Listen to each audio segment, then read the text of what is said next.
کہ تیرے حسن خلق کی ایک جھلک میری زندگی میں مل نہ سکی۔ نبی کے اخلاق، نبی کا کردار، نبی کی سیرت، نبی کی تعلیمات کی ایک رمق، ایک جھلک ہماری زندگی میں نہیں ہے۔ تیرے حسن خلق کی ایک رمق میری زندگی میں مل نہ سکی، میں اسی میں خوش ہوں کہ شہر کے در و بام کو سجا دیا، بس اس پر خوش ہوں، گلیاں سجا دی، محلے سجا دیے، گھر سجا دیے، اس پر خوش ہوں کہ نبی کا حق ادا کر دیا۔ نبی کا حق یہ ہے وَاتَّبَعُوا النُّورَ الَّذِي أُنزِلَ مَعَهُ، اس نور کی پیروی کرو جو اس نبی پر اتارا گیا ہے، اور یہ قرآن ہے۔ اولئک هم المفلحون، جن کے اندر یہ چیزیں ہوں گی یہی ہیں دنیا اور آخرت میں کامیاب۔ دوسرا آپ کا حق یہ کہ آپ کی عظمت، آپ کا ادب، آپ کا احترام اپنے دلوں میں پیدا کیا جائے، اس لیے کہ ہمارا جو دین ہے وہ پورا کا پورا ادب ہے۔ الدین کلہ ادب، دین نام ہی ادب کا ہے۔ اللہ کا ادب، رسول کا ادب، قرآن کا ادب، شریعت کا ادب، بڑوں کا ادب، والدین کا ادب، استاذ کا ادب، محسنوں کا ادب، کعبے کا ادب، مسجدوں کا ادب۔ آپ پورے حدیث کی پوری کتابیں کتاب الآداب سے بھری پڑی، سونے کے آداب، اٹھنے کے آداب، کھانے کے آداب، یہاں تک کہ پیشاب پاخانہ کس طرح کرنا ہے اس کا بھی ادب فرمایا۔ بُعِثْتُ بِالْحَنِیفِیَّةِ السَّمْحَةِ، میں بالکل آسان اور سادہ دین اور شریعت دے کر بھیجا گیا ہوں، اس میں کوئی تنگی نہیں ہے، اس میں کوئی مشکل نہیں ہے۔ اللہ کو تم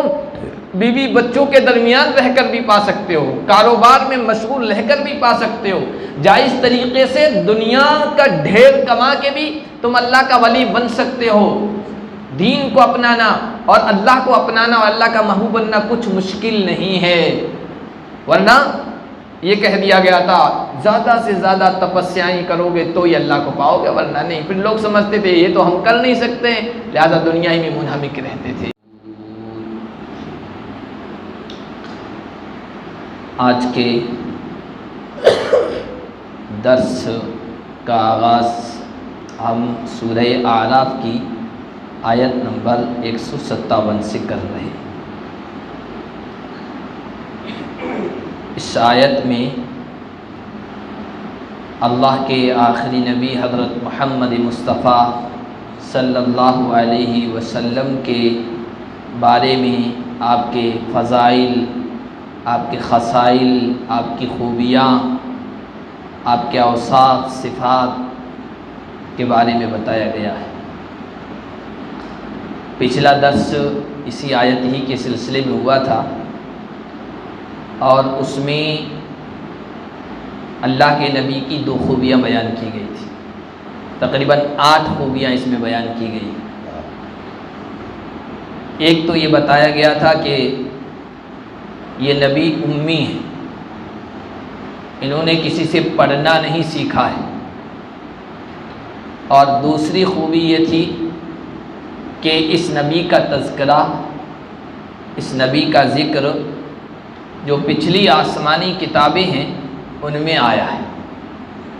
اور پھر اس کے بارے میں پوری تفصیل، واقعات حدیث سے اور سیرت سے میں نے آپ کے سامنے رکھے تھے، جو پچھلے درس میں بیان ہو چکے ہیں۔ آگے اللہ تعالیٰ نے بیان فرمایا کہ اس نبی کی ایک صفت، ایک خوبی یہ ہے یأمرہم بالمعروف، یہ نبی جو آنے والا ہے، جس کا تذکرہ نبیوں کی زبانوں پر ہے، رسولوں کی زبانوں پر ہے اور کتابوں میں ہے، آسمانی صحیفوں میں ہے، وہ نبی بھلائی کا حکم دے گا، معروف کا۔ معروف کہتے ہیں ایسی چیز جس کو عقل بھی اچھا سمجھے، عقل کی نگاہ میں بھی پسندیدہ، اور عرف سماج میں بھی جس کو اچھا سمجھا جائے، اور دین اور شریعت کی نگاہ میں بھی اس کو اچھا سمجھا جائے۔ ہر ایسی چیز جو عقل کے اعتبار سے بھی پسندیدہ ہو، سماج اور عرف کے اعتبار سے بھی پسندیدہ ہو، اور دین کے اعتبار سے بھی پسندیدہ ہو، نبی ان چیزوں کا حکم دے گا۔ آپ صلی اللہ علیہ وسلم کی تمام تعلیمات آپ اٹھا کر دیکھ لیں، ہر وہ چیز جو اچھی ہو وہ آپ کی ہدایات میں، آپ کی تعلیمات میں مل جائے گی، احادیث میں ملے گی۔ وَيَنْهَاهُمْ عَنِ الْمُنْكَرِ، اور وہ نبی ان کو منکر سے، برائی سے روکے گا۔ منکر ایسی چیز جس کو عقل بھی اچھا نہ سمجھے اور سماج بھی اچھا نہ سمجھے اور دین اور شریعت کی نگاہ میں بھی وہ اچھی چیز نہ ہو، پسندیدہ نہ ہو، تو نبی ایسی چیزوں سے منع کرے گا۔ اب احادیث اٹھا کر دیکھیں، نبی پاک صلی اللہ علیہ وسلم کے جو فرمان ہیں، قرآن تو اللہ کا کلام ہے جو نبی پر نازل ہوا ہے، اس میں ہر اچھی چیز کا حکم ہے اور ہر بری چیز سے منع کیا گیا ہے، روکا گیا ہے۔ نبی علیہ الصلوۃ والسلام کے جو فرامین، ارشادات، ہدایات، تعلیمات، آپ کی جو احادیث ہیں، اس کا آپ مطالعہ کریں گے تو آپ پائیں گے کہ ہر اچھی چیز کا حکم ہے اس میں اور ہر بری چیز سے، منکر سے منع کیا گیا ہے۔ سب سے اعلیٰ درجے میں جو اچھی چیز ہے، معروف ہے، وہ ہے توحید۔ اللہ کے نبی صلی اللہ علیہ وسلم سب سے زیادہ توحید کی طرف بلانے والے، توحید کا حکم دینے والے، توحید کو اپنانے والے اور توحید کے راستے میں سب سے زیادہ تکلیفیں اٹھانے والے، وہ برداشت کرنے والے۔ اللہ کے نبی نے فرمایا اخفت فی اللہ ما لم یخف احد، مجھے اللہ کے سلسلے میں، اللہ کی توحید کے سلسلے میں اتنا ڈرایا گیا ہے، اتنا ستایا گیا ہے، اتنی ایذا دی گئی، اتنی تکلیف دی گئی جو کسی نبی کو نہیں دی گئی۔ تو سب سے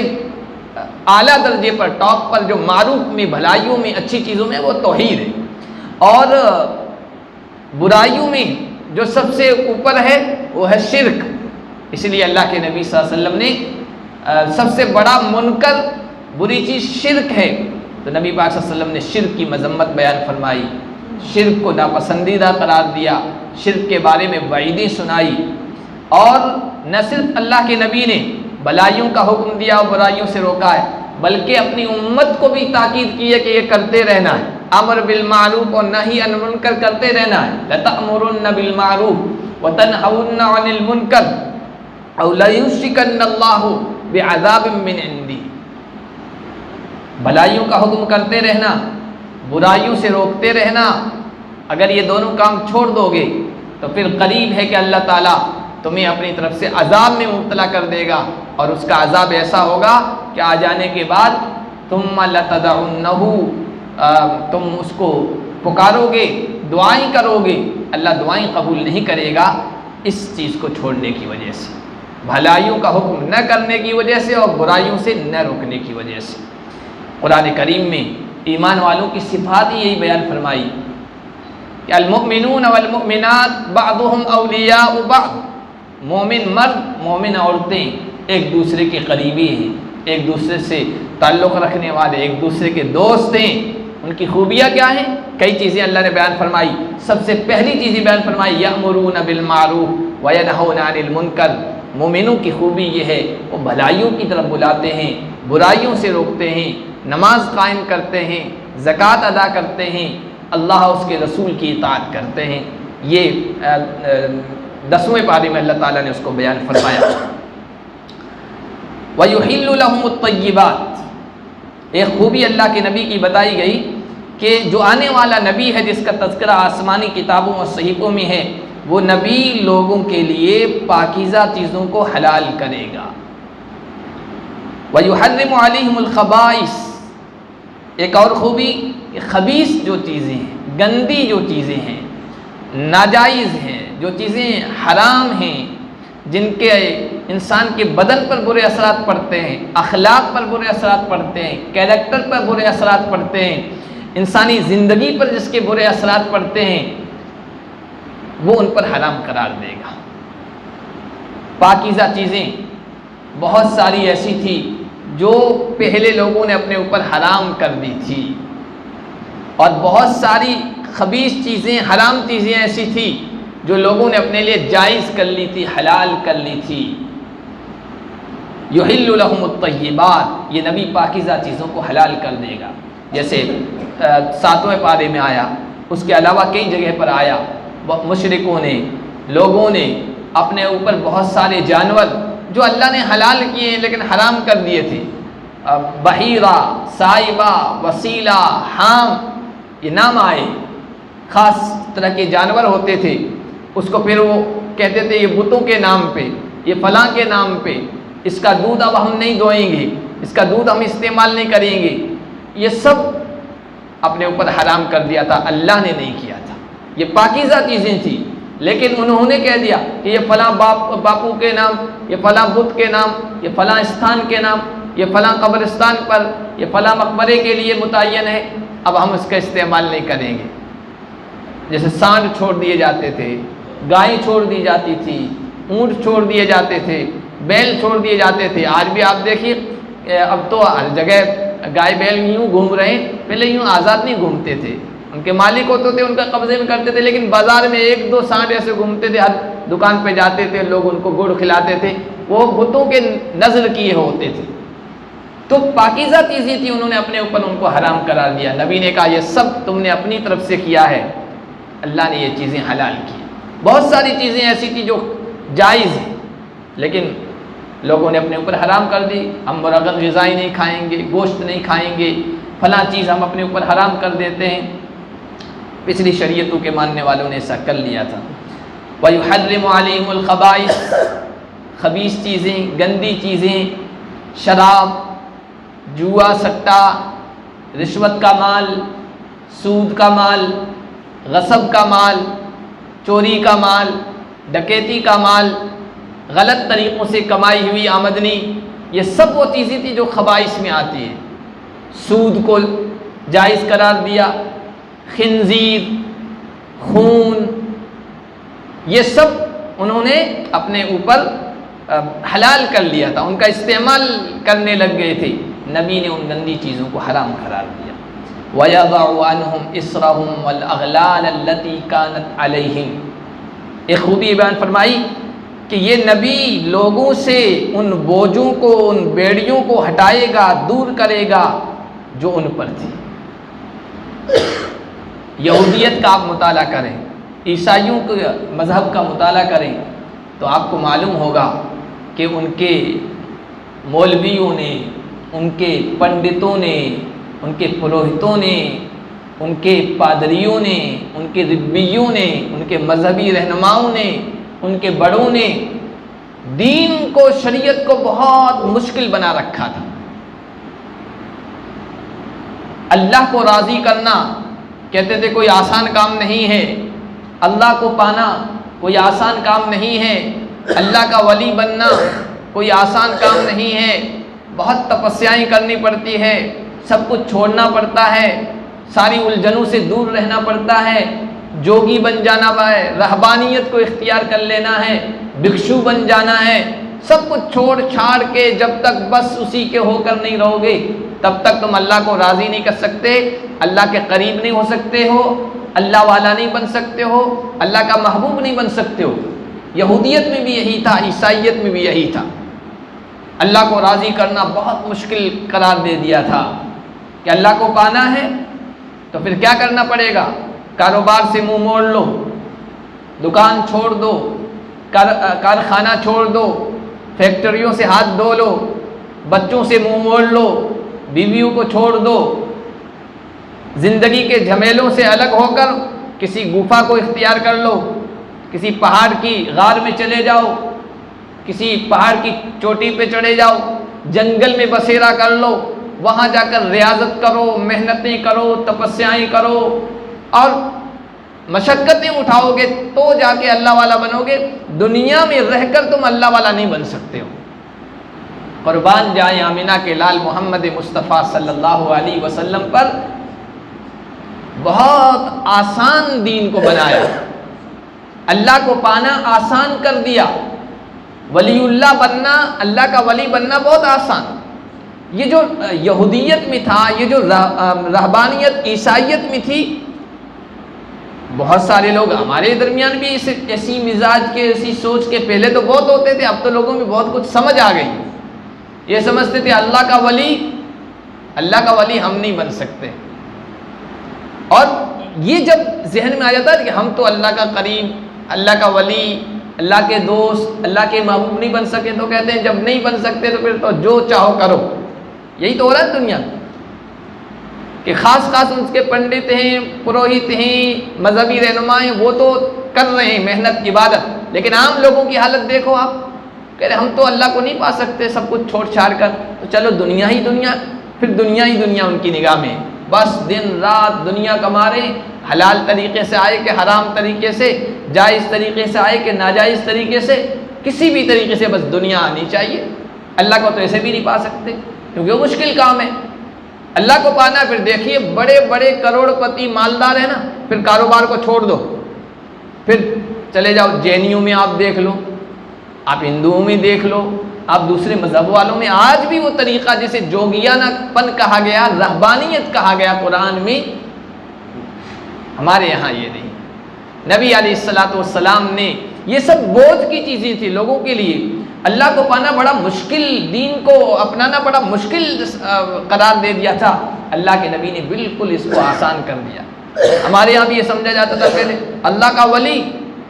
مرغن غذائیں کھانا چھوڑ دے، معطر صاف ستھرا لباس پہننا چھوڑ دے، صاف ستھرا رہنا اور غسل کرنا اور اپنے آپ کو پاک صاف کرنا چھوڑ دے، جو جتنا زیادہ گندا سندا رہ رہا ہے، یہ بالوں کی لٹیں بکھری ہوئی ہے، جوئیں ان میں پڑی ہوئی ہے، لباس گندا پڑا تھا، پہنچی ہوئی سرکار ہے، یہ سمجھتے تھے لوگ، حالانکہ ایسا کچھ نہیں۔ اللہ کا ولی بننے کے لیے قرآن نے کہا الا ان اولیاء اللہ لا خوف علیہم ولا هم يحزنون، اے لوگو اللہ کے ولیوں پر نہ کوئی خوف ہوگا نہ وہ غمگین ہوں گے۔ اللہ کا ولی کون ہے؟ اللہ کا ولی کون ہے؟ عام لوگوں کے سامنے سے تو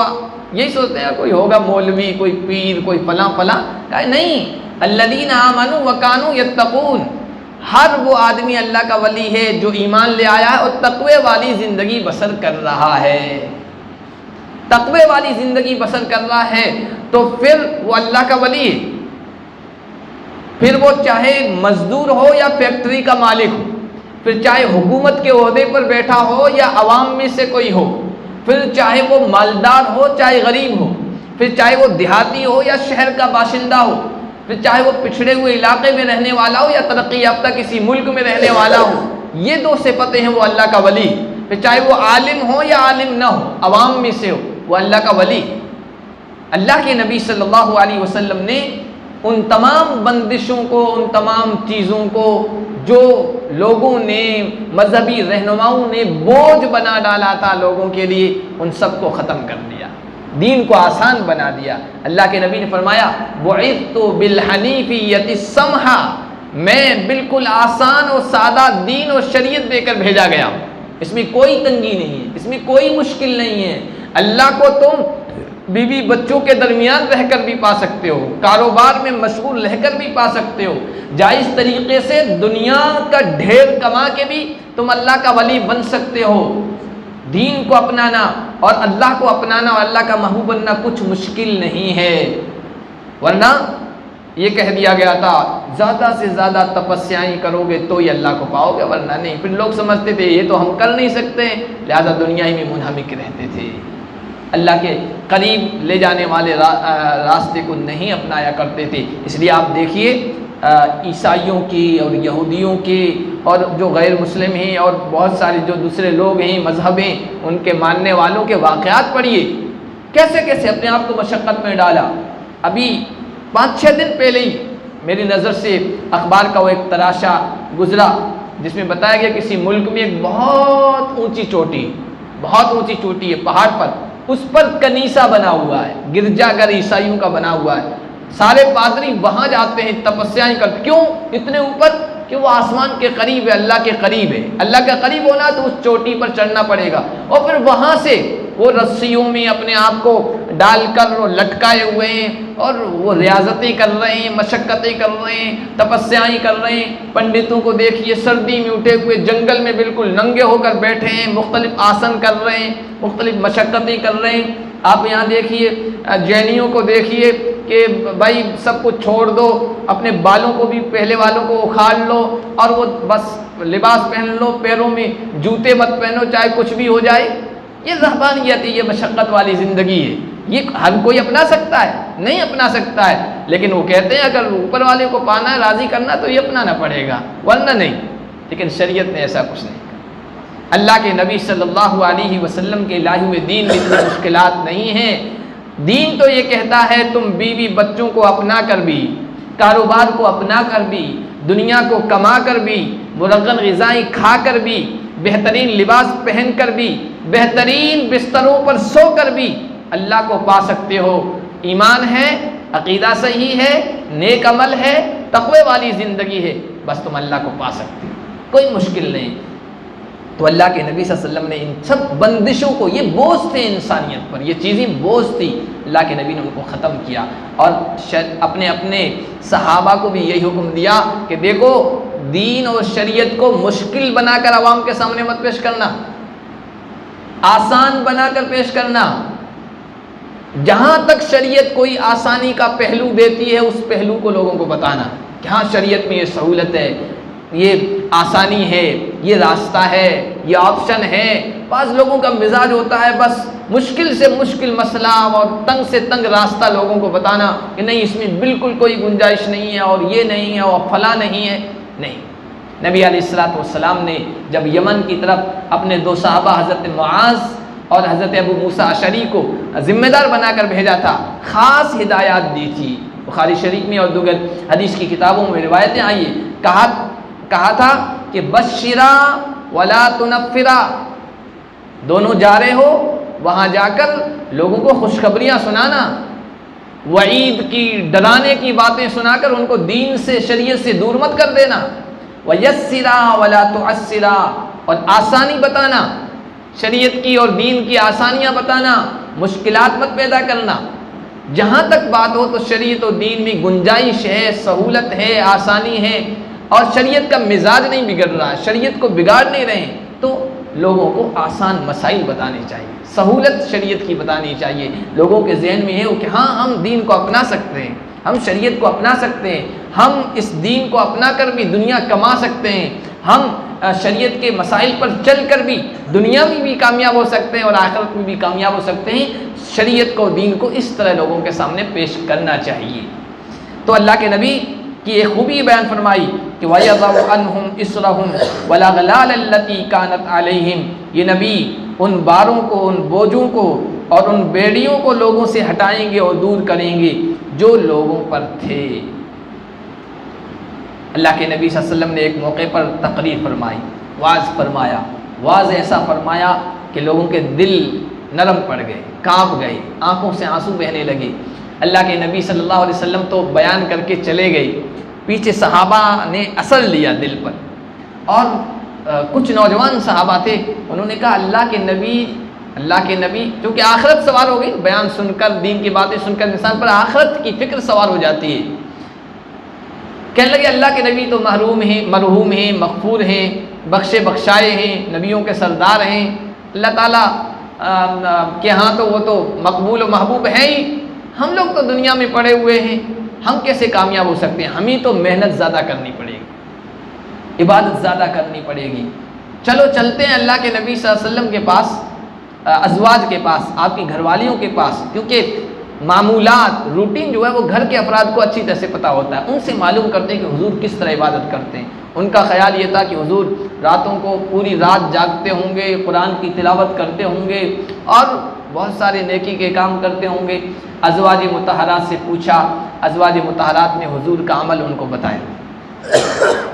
حدیث میں آتا فَكَأَنَّهُمْ تَقَالُّوهَا، ان اصحاب نے حضور کے معمولات کو، حضور کے اعمال کو کم سمجھا کہ یار یہ تو بہت آسان ہے، بہت معمولی ہے۔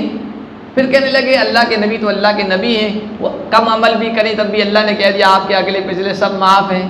ان کے لیے تو کامیابی ہے ہی، ہمارے لیے تو کامیابی نہیں ہوگی نا۔ ایک کہنے لگا واللہ لأصومن الدہر ولا افطر، قسم بخدا میں تو مسلسل روزے رکھوں گا، کبھی روزہ چھوڑوں گا ہی نہیں،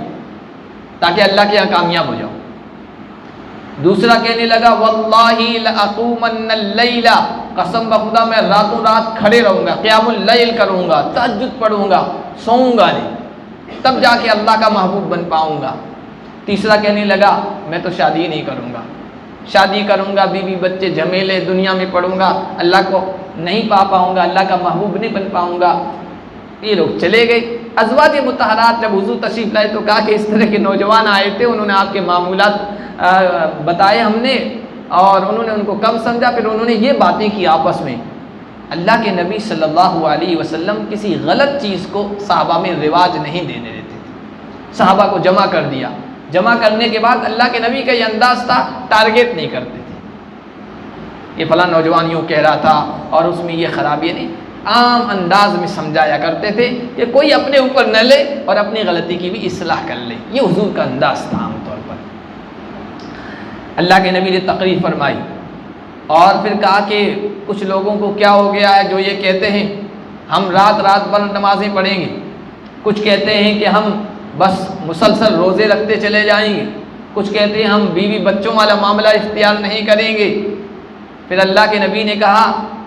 چونکہ انہوں نے یہ کیوں کیا تھا کہ بھائی سب سے زیادہ ڈرنے والے تبھی بنیں گے، اللہ کے محبوب تبھی بنیں گے، تو اللہ کے نبی نے فرمایا قسم بخدا میں تم میں سب سے زیادہ ڈرنے والا ہوں، اللہ سے تقوی والا ہوں۔ بھائی انسان ڈرتا کیوں ہے؟ قبر کی، حشر کی، جہنم کی ہولناکی کو سنتا ہے، پڑھتا ہے تو ڈرتا ہے۔ ہم نے تو صرف سنا ہے، ہم نے تو صرف پڑھا ہے، اللہ کے نبی نے تو اپنی آنکھوں سے سب کچھ دیکھا ہے، جنت جہنم کے مناظر حضور نے اپنی آنکھوں سے دیکھے تھے، تو کتنا ڈر ہوگا اللہ کا۔ تو کہا میں تم میں سب سے زیادہ ڈرنے والا ہوں، لیکن ڈرنے والا اور متقی اور پرہیزگار کا یہ مطلب تھوڑی ہے کہ بس رات رات بھر بس عبادت کرتے رہے، دن دن بھر مطالعہ کرتے رہے، قرآن ہی پڑھتے رہے، دوسرا کام دھندا کچھ نہ ہو۔ نہیں، حضور نے فرمایا میں رات میں اللہ کے دربار میں کھڑا بھی ہوتا ہوں لیکن سوتا بھی، اپنے نفس کو آرام بھی پہنچاتا ہوں۔ اور حضور نے فرمایا میں روزے بھی رکھتا ہوں۔ حضور کا معمول تھا پیر کو اور جمعرات کو روزہ رکھا کرتے تھے۔ ہر مہینے کی جو چاندنی راتیں ہوتی ہیں جسے ایام 20 کہتے ہیں، 13، 14، 15، اس کا بھی روزہ رکھا کرتے تھے، دوسرے بھی روزے رکھا کرتے تھے۔ کہا میں روزے رکھتا بھی ہوں، روزے چھوڑ بھی دیتا ہوں۔ یہ جو تم نے کہا نا ہم یہ کریں گے، اب مشقتیں، ریاضتیں، محنتیں، یہ طریقہ صحیح نہیں ہے۔ اور پھر وہ حدیث جو ہم نکاح کے موقع پر پڑھتے ہیں وہ نکاح کے موقع کی نہیں ہے، وہ اسی موقع کی ہے۔ حضور نے فرمایا یہی میری سنت ہے، یہی میرا طریقہ ہے، فمن رغب عن سنتی فلیس منی، جو میرے طریقے کو چھوڑے گا، میری سنت سے منہ موڑے گا، وہ مجھ سے نہیں۔ تو اللہ کے نبی نے بڑی آسانیاں پیدا فرمائی دین اور شریعت کے سلسلے میں، اور جو مشقتیں تھیں، جو لوگوں نے اپنے اوپر لاد رکھی تھی، ان سب کو ختم کیا۔ آگے اللہ کے نبی صلی اللہ علیہ وسلم کے حقوق بیان فرمائے، فالذین آمنوا بہ وعزروہ ونصروہ واتبعوا النور الذی انزل معہ، جو لوگ آپ پر ایمان لے آئے، آپ کا پہلا حق یہ ہے کہ آپ پر ایمان لایا جائے، آپ کو رسول تسلیم کیا جائے، آپ کو نبیوں کا سردار خاتم النبیین، آپ کے بعد کوئی نبی نہیں آئے گا، یہ عقیدہ رکھا جائے۔ وعزروہ، دوسرا آپ کا حق یہ ہے کہ آپ کی عظمت، آپ کا ادب، آپ کا احترام اپنے دلوں میں پیدا کیا جائے، اس لیے کہ ہمارا جو دین ہے وہ پورا کا پورا ادب ہے۔ الدین کلہ ادب، دین نام ہی ادب کا ہے، اللہ کا ادب، رسول کا ادب، قرآن کا ادب، شریعت کا ادب، بڑوں کا ادب، والدین کا ادب، استاذ کا ادب، محسنوں کا ادب، کعبے کا ادب، مسجدوں کا ادب۔ آپ پورے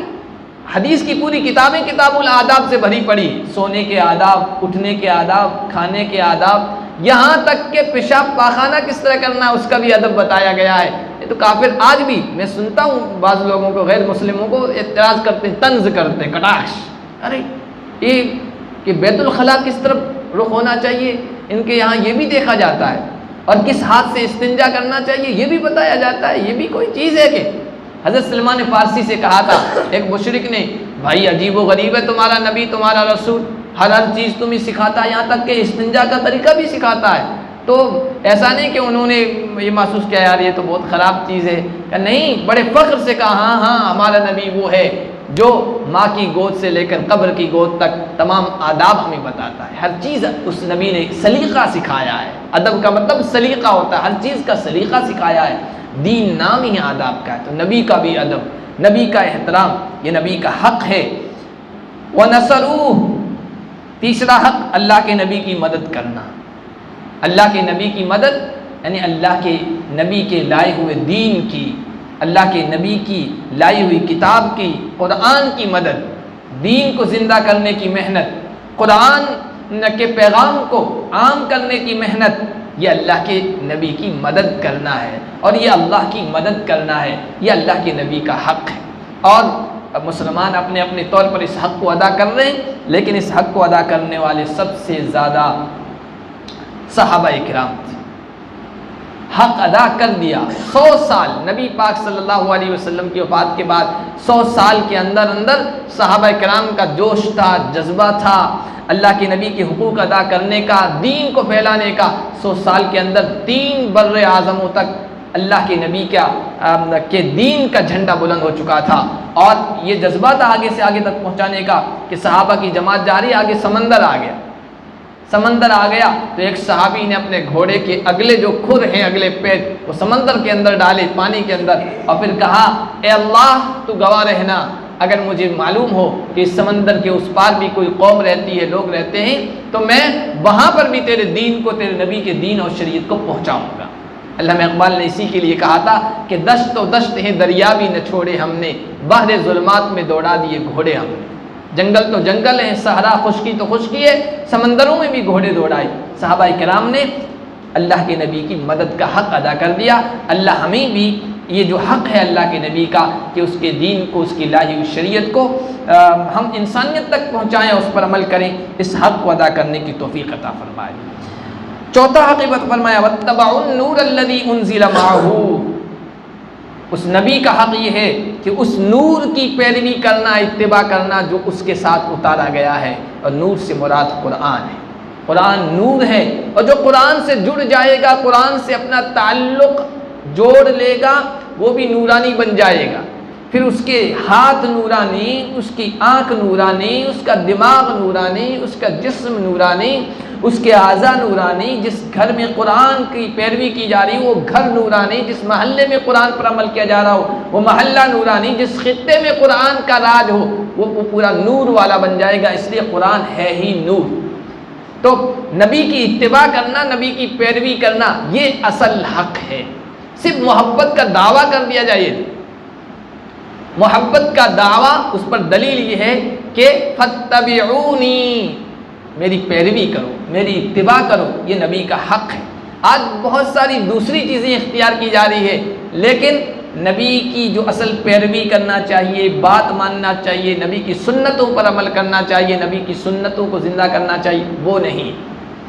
دوسرے ایسے طریقے جو شریعت نے نہیں بتائے، دین نے نہیں بتائے، وہ سب اختیار کیے جا رہے ہیں، اور اس کو سمجھا رہا ہے کہ یہی محبت ہے۔ چراغاں کر دیا، لائٹیں لگا دی، جھنڈیاں لگا لی، کچھ نعرے بلند کر دیے، اور لوگ سمجھتے ہیں بس اللہ کے نبی کی محبت کا حق ادا کر دیا۔ یہ نہیں، قرآن کہتا ہے وَاتَّبَعُوا النُّورَ الَّذِي، آپ نے اگرچہ ایک لائٹ نے لگائی، ایک جھنڈی نہیں لگائی اور جلوس میں نہیں گئے، لیکن اپنے جسم پر نبی کی سنتوں کو زندہ کیا اور شریعت کو زندہ کیا ہے، تو آپ پکے سچے عاشق رسول ہیں، چاہے دنیا کچھ بھی کہتی رہی۔ وہ کسی شاعر نے کہا تھا کہ کسی غم گسار کی محنتوں کا یہ کیا خوب میں نے صلا دیا، جو میرے غم میں گھلا کیا اسے میں نے دل سے صاف بھلا دیا۔ نبی غم گسار تھے، ہمارے لیے وہ تڑپے، اپنے آپ کو گھلا دیا، لیکن ہم نے ان کو بالکل بھلا دیا۔ بہت سارے اشعار ہیں، اس میں ایک شعر ہے کہ تیرے حسن خلق کی ایک جھلک میری زندگی میں مل نہ سکی۔ نبی کے اخلاق، نبی کا کردار، نبی کی سیرت، نبی کی تعلیمات کی ایک رمق، ایک جھلک ہماری زندگی میں نہیں ہے۔ تیرے حسن خلق کی ایک رمق میری زندگی میں مل نہ سکی، میں اسی میں خوش ہوں کہ شہر کے در و بام کو سجا دیا۔ بس اس پر خوش ہوں، گلیاں سجا دی، محلے سجا دیے، گھر سجا دیے، اس پر خوش ہوں کہ نبی کا حق ادا کر دیا۔ نبی کا حق یہ ہے وَاتَّبَعُوا النُّورَ الَّذِي أُنزِلَ مَعَهُ، اس نور کی پیروی کرو جو اس نبی پر اتارا گیا ہے، اور یہ قرآن ہے۔ اولئک هم المفلحون، جن کے اندر یہ چیزیں ہوں گی یہی ہیں دنیا اور آخرت میں کامیاب ہونے والے۔ اللہ پاک ان کامیاب ہونے والوں میں ہم سب کو شامل فرمائے۔